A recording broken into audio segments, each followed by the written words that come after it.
Go ahead and wait just a couple minutes just to get going. How's your morning going, Todd? It has been fantastic. Well, and I'm 3 hours earlier than you, so yeah, my day's somewhat half over. I think my last call is going to be with an Arizona member at about 6:30 tonight, so that'll be good. Oh, nice. How's your Nice. morning been? Lots of insurance, dealing with insurance. Oh, I love those insurance carriers. You need them, you love them. You Yes, literally can't live without exactly. them. The love-hate relationship. There you go. As long as you don't love to hate them, that could be a problem. All right. Well, why don't we go ahead and get started? So, Todd, I'm so happy to have you on this webinar this morning. I have been coaching with you. Like, gosh, I feel like it was like since November. It's been an amazing experience. Oh, thank you. And I love how you go about making me feel heard and seen and understood. And so I thought I would love to talk about your psychological safety and and I'm just kind of curious a little bit. Why don't at first maybe let's talk about a little bit about Todd Palmer and just maybe a 5 minute like how you got here. Yeah, so it's one of those situations where I think, for me anyways, it's the work I get to do in coaching wonderful people like you and my 23 other clients is has been a blessing for me, because I have had coaches in my life since 2006. And in 2006, I was a CEO, and I was a CEO for almost 25 years, and started with next to nothing, $15,000 on credit cards, to start my staffing company here in Metro Detroit. Um, Thought I had scaled the business to a certain sustainable level, and found out, started in 97. By 9 years in, I'd plateaued. And in Detroit, what we were experiencing was just the very much beginning of the recession. And clients were going bankrupt. I got stuck with $242,000 worth of unpaid, uncollectible receivables. My debt ratio rose with my bank to $600,000, and they called my line of credit. They said, "We don't feel comfortable that the staffing space is something that this bank feels is going to be good for us going forward. So we're calling all of our staffing companies. You're one of those." Explained to the person who called, and they said, "Well, I don't have the money to pay you back." And she goes, "Well, that's really a you problem, not a me problem. And what we will do is we will exercise your personal guarantee up to and including we'll begin to start to foreclose on your home, and we will take your house." But at the time, I'm a young guy. My son is 13, just him and I, single parent situation. Go home, tell my son the story about how was your day, Dad? That was my day, son. And it wasn't like those, something like see on the Brady Bunch or on Different Strokes. We're like, "Oh, we believe in you, Dad. It'll be fine." And I was like, "You suck. You're screwing up my life, and you need to get it together." And he doesn't, goes downstairs, and that was the end of it. Go to bed that night.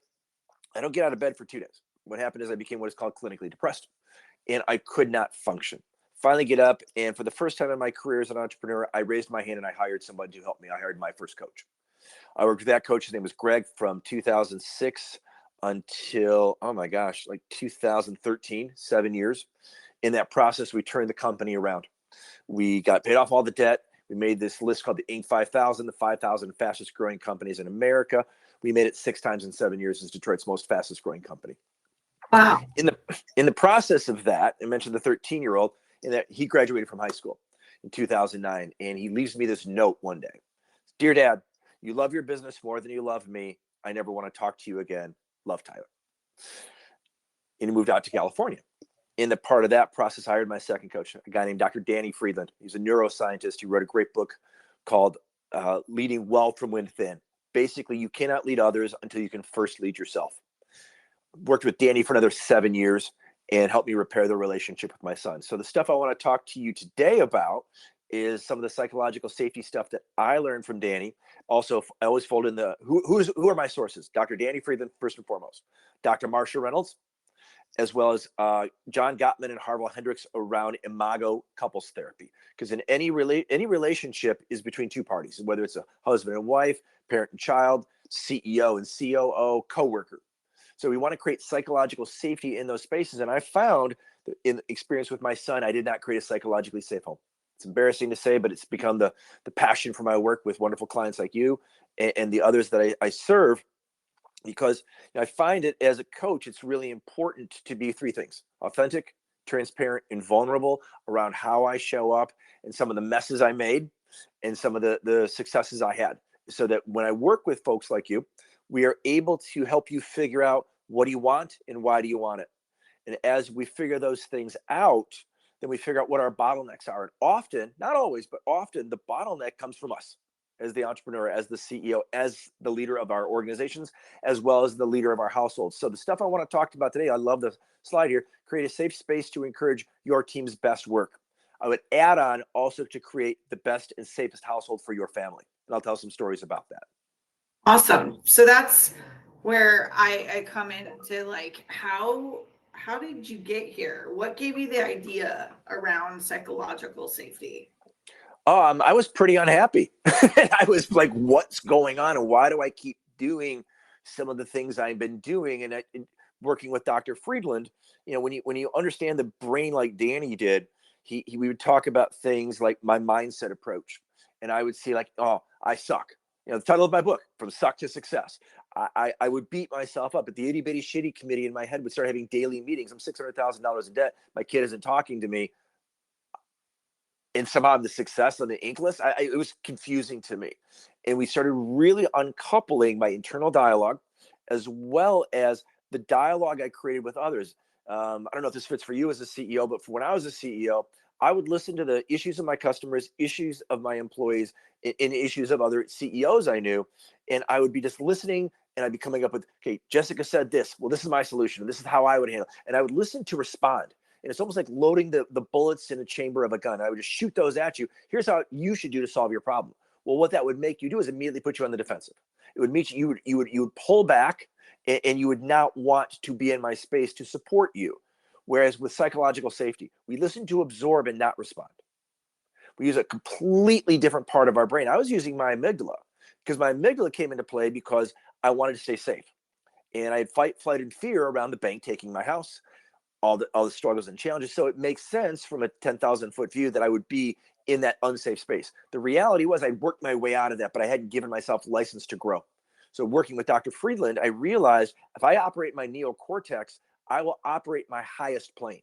And from my highest plane, I'll be then able to serve myself, but also serve my family and serve my clients as I'm trying to teach them to not make some of the mistakes I made, but also to recognize how we bring those mistakes from our household into our business and vice versa, because they're often things we learn from childhood.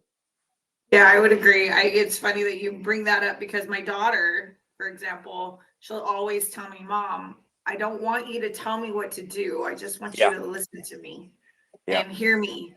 And so that obviously is going to be everybody out there, right? They don't want your unsolicited advice. They're just looking for an ear, for someone to know that they're being heard and For sure. seen. For sure. Yeah. And human beings only want four things. Your daughter, the people who have joined us today and given us their time only want four things. They want to be seen, they want to be heard, they want to be known, and they want to be accepted. And when those four things happen inside of the wiring of our infrastructure within our central nervous system and within our brains, we feel safe. When I, as your coach, help you be seen, heard, known, and accepted, your brain registers that you're valuable, you're valid, what you care about matters, and you matter as a human being. And that's what we all really want. Because in the absence of that, what we have is a thing called disconnection. And we coming out of COVID, and even before COVID, we lived in a world where people didn't feel connected. And then we throw in the devices, and we throw in some different things. And so, I was really blessed about 4 years ago to meet Joe. And Joe was a CEO, and I'm working with Joe and his peer group. And we're sitting in a room, and I said, who's got a really big stuck? Who's got something really in your life that's holding you back? And Joe says, I do. And so he sits with me. We're probably in here, if you can kind of imagine a semicircle, 9 other CEOs, Joe in the center, me talking with him, and he's probably 2 feet away. And I said, Joe, help me understand, what is your biggest stuck? Todd, my biggest stuck is I don't know how to reconnect with my friends coming out of COVID. That makes sense. So first, what I want to do with Joe is I want to mirror, validate, and move into massive curiosity questions so he feels safe in my spot versus where he wanted to go. So I said, great. So you don't know how to reconnect with friends coming out of COVID. That's what I'm hearing. He's like, that's right. Great. What have you done so far? He looked out the floor and he looks at his peers. Like, okay, I've done nothing. Well, immediately when someone says that, Joe's feeling shame and guilt. Like, I just brought this problem to this expert and all of a sudden I've literally done nothing. Okay. Well, I want Joe to feel safe. So Joe, that makes sense. You've done nothing. Help me understand and take a step back. Have you ever, so you've done nothing to connect with friends. That's what I'm picking up. Yeah. I'm really curious. As an adult, have you ever had a friend? He starts laughing. He's like, yeah, as an adult, I've had a friend. I said, great. Tell me about your best friend. Oh, my best friend is Scott. Scott's amazing. Met Scott through my kids' church group. And we did this retreat together with the kids and we just became best friends and our wives are best friends and our kids are best friends. And he's talking really excited about Scott. But yet he said he didn't have any friends to reconnect with. So I'm confused. I'm a little triggered in my mind. I said, so help me understand. You're talking about this great guy, Scott, yet you don't really know how to connect with friends because you have no friends to connect with. Tell me about Scott. Why haven't you reached out to Scott? And he got really somber. He started to cry. Scott had passed away from COVID. So if I started with the first issue was I want to reconnect with friends. Second issue is I don't know how to reconnect with friends. Third issue is I don't think I have any friends. Fourth issue is my best friend died. Remember the question I started off with Joe was, what is the biggest stuck in your life? If I'd gone to the old behavior pattern of saying, hey, I know 5 ways to connect with 5 friends in 5 minutes and to make you feel 5 times better, that would have never gotten Joe to that deeper issue. So I said, okay, so your best friend died. And he's very, very visceral, having a very emotional reaction. I said, help me understand, Joe, what's going on for you. And then he pivoted into, I'm angry at God. I hate God. God took my best friend. God should have taken me. I'm reactive. The people around him are reactive, and he's letting it all out. I said, wow. Why do you feel that way? Because he was just a better man than I am. And now he's really emotional. Woman behind him has some tears coming down. Another guy behind him wants to jump in, almost like make a joke because he's uncomfortable. Because that's when we get vulnerable, we get uncomfortable because we're not used to that in our society. I said, all right, help me better understand. What do you think you're really going through? Because it's not this, it's not this, it's not this. I laid out the list for him. And he goes, God should take me because I'm just not a very good person and I'm not very worthwhile. And I'm like, wow. I said, why is that? And we figured out that because he felt so wrapped up and so connected to Joe and to Scott and he lost his best friend, he had survivor guilt and he didn't think that he was worth being around. Once we had that breakthrough, this took about 90 minutes. Once we figured that out, and then we moved into what kind of future would you like? He says, well, first thing I knew is I need to get some help. He goes, I'm going to go out and hire a coach or a therapist, which he did. And the second thing is I'm going to go call my wife because my wife thinks it's her. So that is the power, because we could have, as you heard the story, everyone, we could have stayed up at the surface level. We could have gone to the solve. We could have gone to the solve, but there's always something deeper because it's never what people say it is. So I hope that makes sense, Jess. It does. And I just want to remind everybody, if you have a question for Todd or myself, please feel free to fill it out in the chat and I'll make sure that Todd gets those questions answered. And we'll definitely get deep into psychological safety. So go ahead, Todd. Because that's the solution. When you feel disconnected, Yes. the only way to break that disconnection is to connect.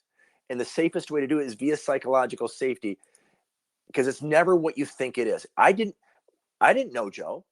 I could have taken easily and said, well, I don't know how to reconnect with friends. And here's 5 tips, or I don't know how to make friends. But Joe's deepest issue is Joe did not think he was friend worthy. He didn't think he should be here. He had the survivor guilt. And then he had all the stories he told himself about his unworthiness. As we unpacked it, it went back to childhood. It went back to I could never make my dad happy. I couldn't do this. I couldn't do this right. I couldn't do this right. So it's never what people say it is. So as everybody's listening here today, whether you're dealing with an employee, whether you're dealing with a customer, whether you're dealing with your kids or your spouse, don't my strong advice is to not take things at face value, because it's never what they think it is. There's always a root issue to unearth. Once we figure that out, then what happens is growing together and healing, and the brain releases oxytocin, serotonin, dopamine, and the love cocktail, so people feel more connected in those rooms. So this is how it works. The first part is we have to establish trust. The second part is we need to address the primary need. Once the primary need is addressed, then it will become illuminated. And when it becomes illuminated, then the true inflection point takes place inside of the brain of the person we're talking to, and they will share their deepest fears, their deepest concern, their deepest issue. Once that is out into the room, step 4 will take place, where we nurture and heal and grow together. And again, and please drop in any questions you have. Justin will be happy to moderate. So the obstacle is we feel disconnected. What happens when we feel disconnected is we create isolation. Joe was isolating from his peer group. Joe was isolating from his community because he didn't feel worthy. And it comes from we lack of trust of those people around us. And the past experiences, sometimes traumatic, can create that inner turmoil in the desire to self-protect. Joe was really reluctant to go out and risk because he just lost his best friend. And the message he had gotten as a child is that he was unlovable. And that made him want to go within. And when we go within, we disconnect. The key action we do is when someone brings us an issue, what we do is we validate and mirror. This is super, super, super important. And it was one of the hardest things I had to learn is, what is the value of validation? Validation is the recognition and the acceptance that another person has feelings and thoughts that are true to them and real to them, regardless of the logic or if it makes sense to you as the receiver of the message from the sender. An example of this that I just used when I spoke in Cleveland a couple of weeks ago was, how many of you have, I usually say, how many of you can raise your hands and tell me if you have kids? So Jess, you have a kid? We have kids. I have kids. Has your kid ever come to you and say, I'm afraid of monsters under the bed? Of course. What most parents say is, oh, there's no monsters under the bed. Let's go take a look. Well, what happens in that model is we are invalidating their fear. We as adults know there are no monsters under the bed, but the young people in our lives don't know that. So another way to handle that would be, wow, that makes sense that you think monsters are under the bed.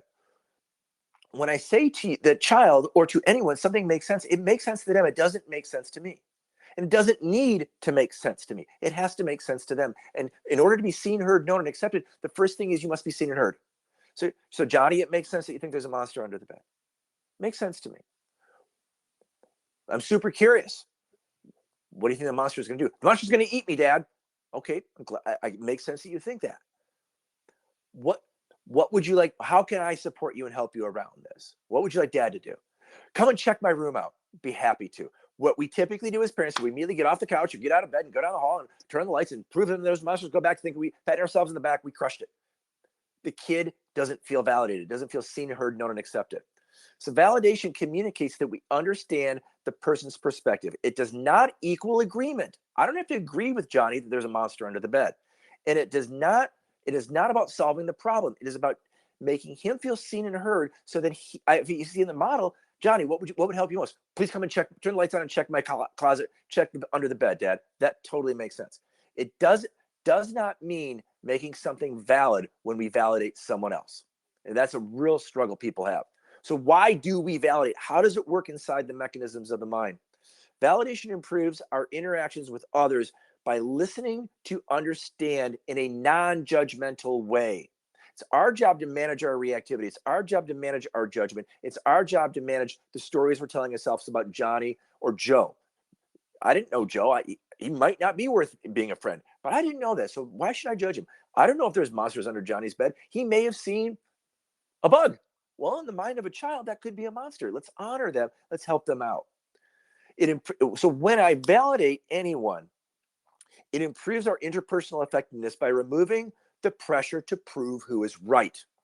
In our society, we lose more and more employees, relationships with others when we prove I'm right, you're wrong. It puts me in a superior, puts you in an inferior position in my mind, and that does not create. How do we connect when we're disconnected? I don't have to prove that I'm right. It makes problem solving, closeness, and support possible by removing the pain of invalidation. Wouldn't tell Johnny there's not monsters under his bed. Jess, does that make sense? No, it makes perfect sense. Great. Let's move into mirroring then. Mirroring in a relationship refers to the technique of reflecting back to what someone said. It's in a non-judgmental and empathetic way. When Joe was telling me, I was giving him his story, I was giving him a lot of mirroring and a lot of validating and helping him feel safe in my space. I'm a complete stranger to his person. I want this person to feel safe in my space so he can get unstuck around what matters most according to him. Reflective listening allows us to be able to do that in such a way that the mirroring technique is able to help people. So if I mirror something, if Jess says something to me and I mirror back to her, she always has the option. No. I know what I said, but what I meant was this. It's so important. Why do we mirror? This is also so important. It sends a message to the other person that we hear what they have shared. It helps them feel seen and heard.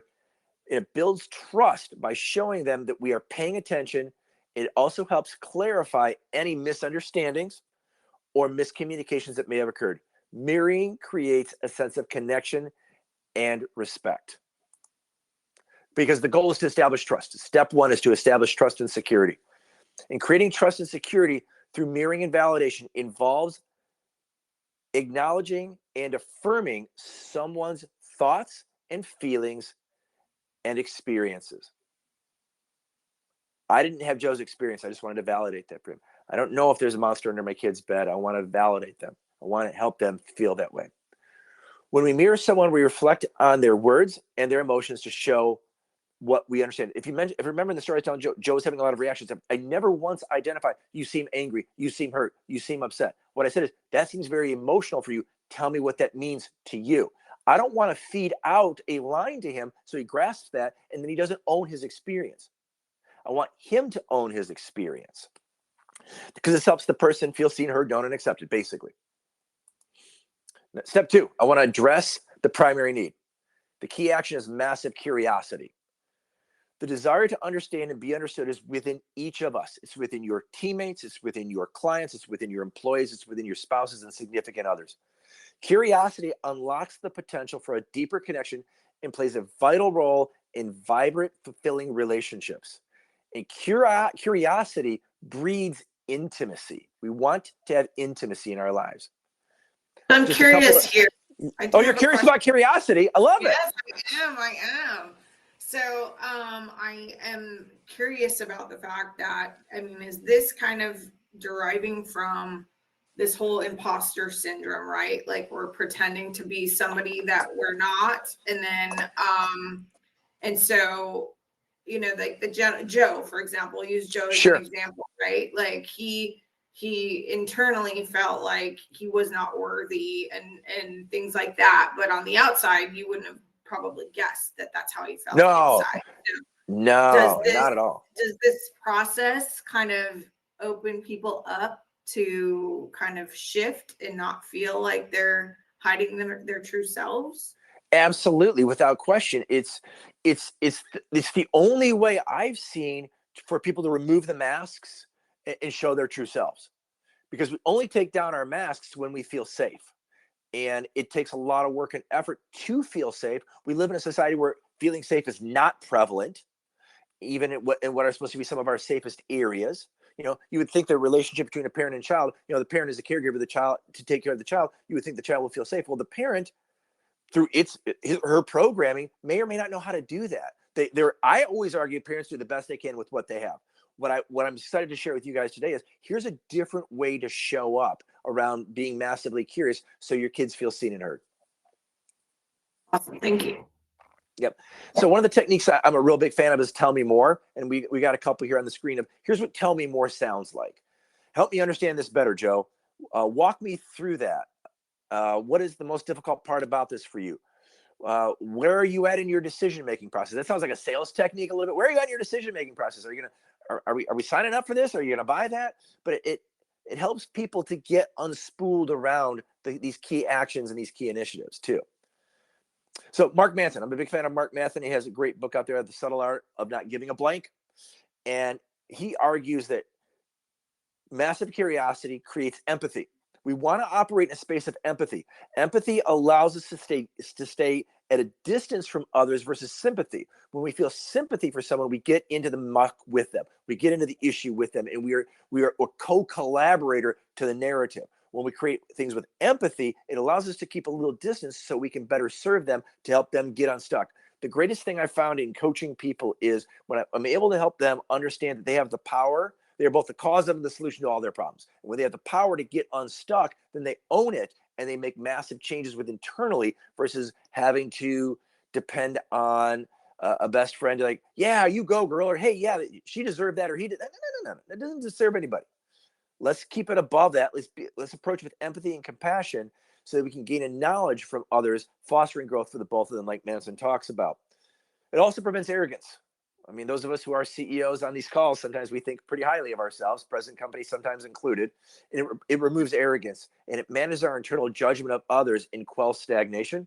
And lastly, it cures anxiety and ignorance and selfishness and extremism. And I think in today's world, I don't think anybody would argue that we don't, maybe a little less extremism would be a welcome change to our societies.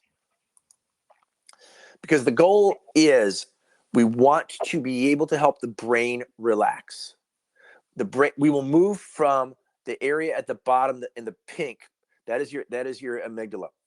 We want to move you to your neocortex, which is the very front part of your brain. And we only do that when the chemicals of oxytocin, serotonin, dopamine, etc. are released. And we move from fight, flight, and fear to either fight, flight, and fear sits in a world of either or. Either it worked or it didn't. Either my kid understood me or they didn't. Either my spouse got me or they didn't. Either the client signed it or they didn't. Well, that's binary, win-loss. Where's the and? Move them to and both. I'm not sure this client's going to sign, but if they do sign, how do we create a situation where they win and we win? How do they get the price they want, but we get the value we want to? How do we make that happen? And it's then that and both mindset, which sits in the creative part of our brains. That's where we can make that happen in the neocortex. Step 3. Now, the note on here, there's a back step. The back step really comes into play is when we get triggered. So when Joe was telling me that story, I got triggered. Like, he's telling me his best friend died and he feels that he's not worthy of friends. My brain is going off. I'm having an internal reaction, but it's my job to manage. So when I get heightened and I get triggered and I realize that either on in that face-to-face with Joe or on Zoom or in person with a client, and they share something that I have a reaction to, it's my job to manage that. How do I manage that? If I feel I've lost, like I'm going off the reservation, I got to go back to, so Joe, what you said was this, because that resets my brain too. So massive curiosity, validating a mirror, not only resets the brain of the sender of the message, but also the receiver of the message. So it's a reciprocal situation that serves both parties. So is it like taking it from sympathy back to empathy? Correct. Because it did kind of send you off the rails. Oh my gosh, absolutely. I had a client recently say something to me. His wife had attempted suicide 2 years ago, and it was still bothering him today. And the way he was telling the story, he was like, he took himself back to that moment, and he was and I'm like, I've known him. We've been working together. We had just started after it happened, and he never told me. And that's okay. But I'm like, I was completely blindsided. So when we get blindsided, oh my God, I have to manage that. I'm like, wow, so you're saying she did this, and then this took place. It slows my thinking down. Even to hear the cadence of my voice. Hey, I have to be here to serve you. I can't be, oh my God, that's going to, it's going to get, with a close relationship, we're going to get into the ick together. But in a professional relationship or a counseling relationship or a coaching relationship, the last thing I want my client to do, or someone who trusts me, is to feel, oh my gosh, I've overshared. Oh, I can't believe I went there. No, you've got to get it out. You've got to clear that mechanism. Because when you do, you're able to take down the mask.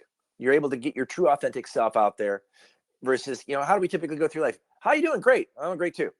If everybody's as great as they say they are, why do we have so many problems and so much disconnection? Because we keep the mask up. Yeah, I can totally relate to that. I was always telling people, oh, I'm great. And I'm like, well, you're not always great. And so I won't say that anymore. It's hard for me to say that, when I'm not great, even though, it's putting that mask. Oh yeah, I'm fantastic. Sure. Even though it's and I think it's partly because you just don't want to burden people with what's going on. For sure. That's what it is for me anyway. And I hear that a lot. And it's often, so I would say to anybody, can I be authentic, transparent, and vulnerable with the entire world? I would say no. No, you can't. You've got to pick the right people in the right circumstances. I mean, when I speak from stage or I show up and these things say, I'll tell stories, I told a story about my business almost crashing, my son not speaking to me. Those are the two worst stories of my life. Anybody who's here today who's judging me, that's fine. My feelings aren't hurt, because I guarantee all of you, no one judged me as much as I judged me. So it can't get any worse than the stories I told myself about me as an entrepreneur, CEO, and as a father. I would not recommend you going out and talking with somebody and putting. I'm making up a story. People, I have clients who go on first dates. They go on a first date. Like, be careful what you share. You might want to just kind of eat, pools, right? Get into the shallow end of the pool, jumping in head first off the diving board into the deepest ick. Maybe not the best way. You got to work, but also you've got to make sure. I tell my daughter this, which is actually a great transition, because I wanted to make sure I told this story. The stranger danger is out there. We got to make sure this with our young people. So, because the key action is ultimately we want to be able to identify the root issue. And we do that by active listening, asking open-ended questions, exploring past experiences, challenging limiting beliefs, create a safe environment, and offer support and resources. So how do we do that with our kids? So I'll tell you a story. My daughter's 13 years old last summer. She's off on summer break, sitting there watching TV. She comes in. Mom went to bed early. Mom had been working in the yard all day. She was tired. I'm going to bed. Good night, everybody. I'm like, sweet. I get to control the remote. I had the TV as mine. I got my favorite beverage sitting there. Edda's downstairs on her devices. Super responsible. I don't have to worry about all of it. She pops up. Now, mind you, for those of you who can kind of see, I'm kind of a big guy. Edda's like, at that, I think she was like 4'2", like 65 pounds. So this little tiny reed of a human being comes trotting into the living room about 9 o'clock on a Wednesday. She goes, I want to talk to you. I said, okay, pause the TV, focus my attention 100% on her, because as a parent, I believe one of my core values is to give her my precious present. So, all right, so what's on your mind, kiddo? She's like, I have a question, and I want to ask you, and I insist you tell me the truth.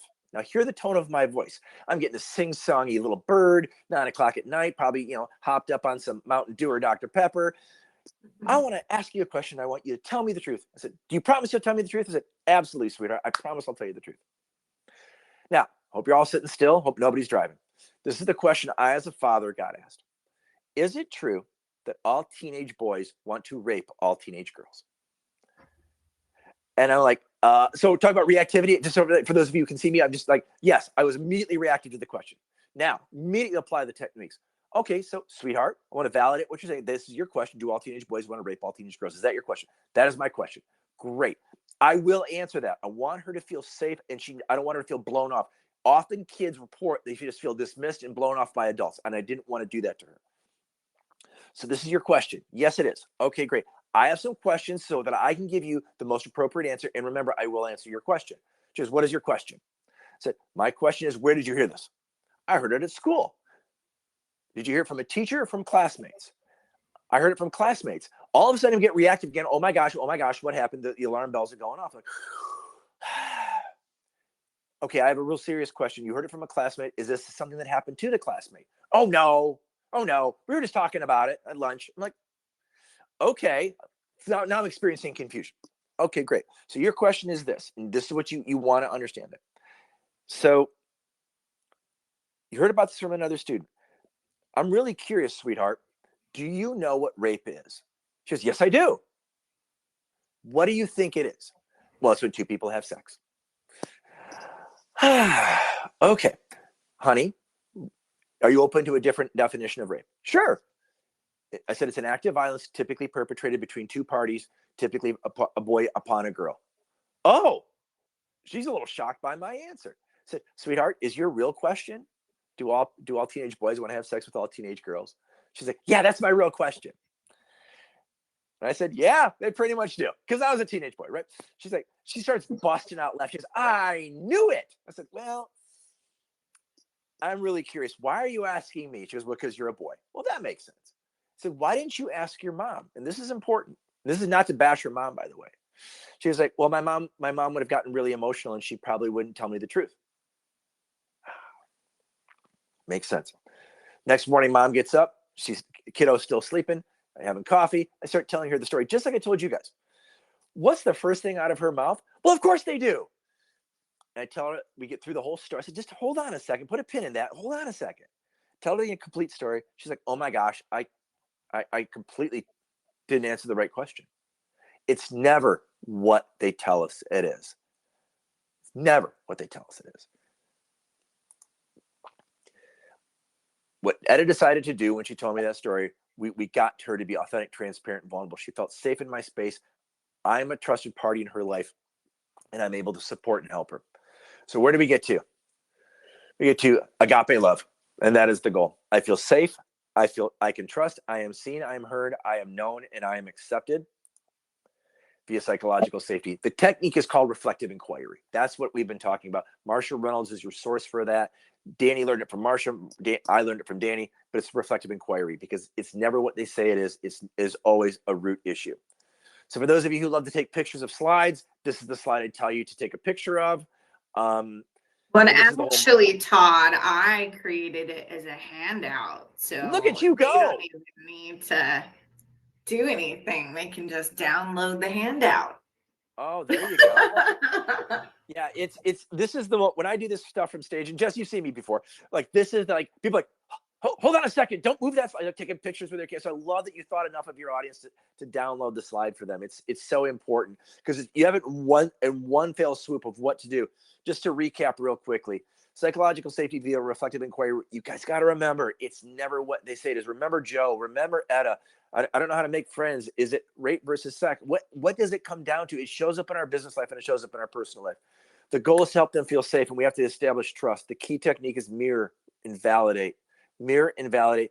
Active listening. Listen to absorb and not respond. Do not listen to load the bullets in your gun to shoot back at somebody how smart you think you are about solving a problem you've not yet identified or understood. Then I would have to say there's been so many times where I working with an employee and they're upset and then when and they tell me what they're upset about, but what it boils down to is after a ton of reflection and us kind of going through the process, coming to find out, well, no, that's not really what's going on. And it may even just that person was stressed out about something that went on at home, and sure. It just over dramatized or over it came into the work area and they were overwhelmed, and so that it just kind of domino effect or snowball effect of, okay, I was already stressed out and then now I'm here and that this is stressing me out even more, even though really it was the home situation that is causing them to be overwhelmed. 100%. Back in the day, we used to hear like, we hire employees to get work done, and they should leave their problems at the door. That's one. I can tell you from the research I've done and the people I've worked with, that's just simply impossible. And secondarily, when you get someone like you worked with, the chances of greater retention of employees, reduced turnover, and higher satisfaction scores from employees when they feel seen, heard, known, and accepted through reflective inquiry go through the roof. So if you've got a situation where you've got turnover, you've got people who've been feeling dismissed or diminished in their households or even in society, and they come to work for someone wonderful like you, Jess, and they get someone who cares enough to listen to get to the root cause issue, it can literally change your culture, and it can improve your productivity and reduce your turnover. I agree. Absolutely. Cool. Well, it looks like 4 people have downloaded, like 80% of your audience. Nice. Yay. Cool. So, if anybody wants to get in touch with me, this is where you can find me. I have a newsletter. You're welcome to subscribe to it. But I want to kind of open it up to questions, Jess, if you've got time for it. Absolutely. And yeah, please, if anyone has any questions, maybe even if you would be interested in more of a role play, we do have some time. Todd and I could come up with a scenario, and I can be, Mrs. Smith employee and having a problem. So just to kind of take us through the process. But if you all have any questions, we can answer those too. Well, while they're putting the questions together, I just thought of another business example. I was working with this CEO, and he had hired a manufacturing plant here in Detroit, and he had hired a new plant manager. The plant manager was in a position the entrepreneur wanted to retire, and this guy was going to take over as president. There was a career track laid out. They spent a lot of money recruiting him, and this was literally his exit strategy was this guy. Well, guys were there for about 2 weeks, and in their lobby, they have their core values listed, and one of their core values is what is it? On time is late, early is on time. I believe that was, Vince Lombardi football quote. Big football fan in Detroit. Now we actually have football, so we're pretty excited about that. We didn't have it when he had the quote. That's why we had to go to the Green Bay Packers. Big quote, on time. New plant manager's late 3 out of 4 days. Calls me up, losing his mind. And I said, well, when you talked to him, did you find out why? I don't need to talk to him. It's on the door. It's on the wall. These are our core values. He's not letting. I got to fire the guy. He's got to go. Whoa. So, hey, let's think about this for a second. Nope. He goes, I want you to come down and I want you to help me do this. Clients ask a lot of things. I'm happy to be flexible to a certain point, but I also knew we hadn't gotten to the root issue. So get in the car, drive down to Detroit. Plant manager, hey, Bob, how you doing? Hey, Todd comes over, shakes me. Hey, let's go in the lunchroom. Let's have a conversation. He's like, okay, cool. We're talking. I said, how you like it? He goes, oh my God, I love it here. This is the best job. I'm looking forward to retiring from here. The guy's buoyant. He's excited. And I'm like, I understand you. I said, okay, that's awesome. So you love it here. You want to retire from here? Are you having any problems or struggles? Well, I've had a struggle getting here on time a couple times, like 3 of the last 5 days or something like that. Because I lost track. But yeah, I've been having a hard time getting here on time. Okay, well, I'm really curious. What's going on? My mom's in hospice, and our hospice worker has to take public transportation to come and relieve me. And their car, they don't have a car. I'm like, oh my gosh. I said, okay, cool. I said, hey, let me go talk to Fred, the owner, and we'll the three of us sit down. We'll talk about some new stuff and some strategies in a second. He's like, okay. So I leave in the lunchroom, go to the office of the CEO, close the door. He's like, all right. So did you get a read on him? All right. So I think when he starts laying out the plan to let him go and how we're going to walk him out the door. I said, well, that's always an option. I want to keep Bob or Fred, like, calm yourself. That's always an option. And I'll help you. As a recruiter, I've gone through this. We'll make sure the guy's taken care of. But let me explain to you. I applied just a little bit of curiosity. Like, again, 10 minutes. Did you know that his mom is in hospice? No. And that's why he's been late, because his hospice, he has to be relieved to come into work. The hospice worker is his relief. Oh my, you're kidding me. Then Bob starts telling me the story about how he recently lost his mother and how he thought so much of these hospice people who helped their transition. He's like, we got to solve this problem. I said, great. So we're not going to fire him, are we? He goes, no, we're not going to fire him. Oh, you got your reflective inquiry BS. Yeah, I know. So we go back in, and ultimately what they ended up doing is they ended up renting this hospice worker a car. Oh, wow. That's awesome. And the company, the owner paid for it, and the guy still works there, and the transition's continuing. But imagine if we just got, well, it's on the wall. You can read the wall. And so clearly you're just being disrespectful to our culture, disrespectful to our rules. That wasn't the case. So Susan actually has a question.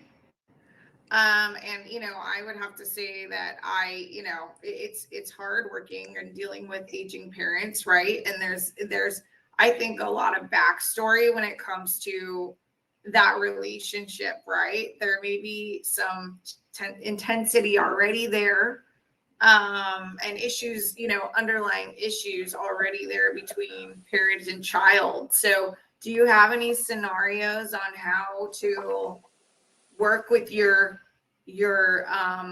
mother or father, and how you can, I guess, make that a more open and vulnerable relationship? This is always the tough. So Susan, thank you for the question. It's one of the hardest ones to work with, especially because I don't, Susan, I don't know you and what your parent is going through. I do have a client who has an aging parent issue, and she's now discovered her parent has dementia. So just want to put that into the conversation that this works great for someone with full faculty, but with someone with diminished capacity, it's just not going to be as effective. But before the diminished capacity came into play, what we worked on a lot was the reflective inquiry, but also recognizing that a lot of times, and again, age and stage, right? So this client's probably mid-50s, her mom's mid-80s, so there's a gap. But when we started together 5 years ago, oh God, it's 7 years ago now, she was 48-ish. So mom was a little more lucid. What we found was that in the mind of the parent, the child is always the child. And there's still that hierarchy thing. What we, through the power of reflective inquiry, so this was the issue. Why don't you come see me more often? So what I'm hearing is you want me to come see you more often. Yeah, I want you to come see me more often.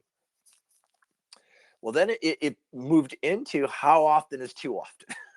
Now, again, I don't know if anybody else has gone through this, but I remember my mom was like, some was good, too much was too much. So how often is too often? And what we folded into once we basically, the parent said, I love you, I want to see you, and I don't feel important to you. Well, how do I help you feel important? Well, I wish you could come every day. Well, that's not possible. So then in the model, we had to insert a boundary. Hey, and there's a great book out there around how to put boundaries in place called The Power of the Positive No, which ties into our deepest yes. So it's yes, no, yes. Yes, I want to live a full life, and yes, I want to be a good parent, or I want to be a good child to my parent. No, I can't come there every day. What I can do is I can come twice a month on Sundays for the entire day, and working through that and putting that boundary in place. And she got a lot of pushback. Well, you can't. And then the guilt came in. Well, you can't come see me more often. Am I not valuable and important enough? Come on. And it was really working through there to help the mother understand that she'd done a great job raising this person. And this person had a business, and this person had children, this person had a spouse, this person had friends, and part of an EO community. There's only so much time she had, but what she figured out was what her mom kept arguing for quantity of time. We were able to move mom into quality of time, and that worked out really well. But it was a combination of this technique plus also the power of the positive no and boundaries.